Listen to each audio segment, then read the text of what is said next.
বৈষম্য বিরোধী ছাত্র আন্দোলনের সময় রাজধানীর মিরপুর মডেল থানার হত্যা মামলায় গ্রেফতার সাবেক সংসদ সদস্য মমতাজ বেগমকে 4 দিনের রিমান্ড মঞ্জুর করেছে আদালত। মঙ্গলবার মামলার তদন্তকারী কর্মকর্তা মিরপুর মডেল থানার উপপরিদর্শক মনিরুল ইসলাম আসামির 7 দিনের রিমান্ড চেয়ে আবেদন করেন।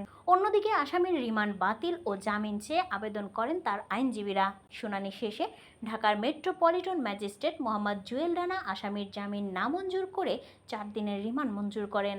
এর আগে সোমবার রাত 11:15টায় রাজধানীর ধানমন্ডি থেকে তাকে গ্রেফতার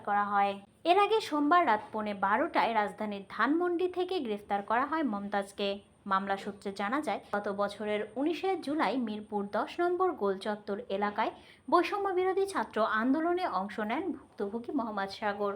ওই দিন বিকেলে 4:30টার দিকে আসামিরা আন্দোলনকারীদের ওপর হামলা ও গুলিবর্ষণ করেন। এই সময় ভুক্তভোগী সাগরের বুকে গুলি লেগে তার শরীরের পেছন দিক দিয়ে বের হয়ে যায়। এরপর মিরপুরের একটি বেসরকারি হাসপাতালে চিকিৎসাধীন অবস্থায় মারা যান তিনি।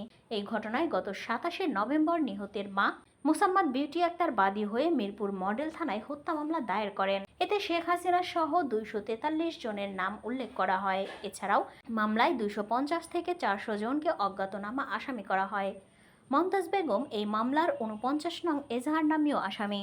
উল্লেখ্য, 2008 সালে শিল্পী মমতাজ আওয়ামী লীগের মনোনয়ন সংরক্ষিত নারী আসনের সংসদ সদস্য হন। পরবর্তীতে 2014 ও 2018 সালের নির্বাচনে নৌকা প্রতীকে নির্বাচন করে মানিকগঞ্জ 2 আসন থেকে পুনরায় সংসদ সদস্য নির্বাচিত হন। তবে 2024 সালের জাতীয় সংসদ নির্বাচনে নিজ এলাকা মানিকগঞ্জ 2 আসনে স্বতন্ত্র প্রার্থীর কাছে হেরে যান মমতাজ।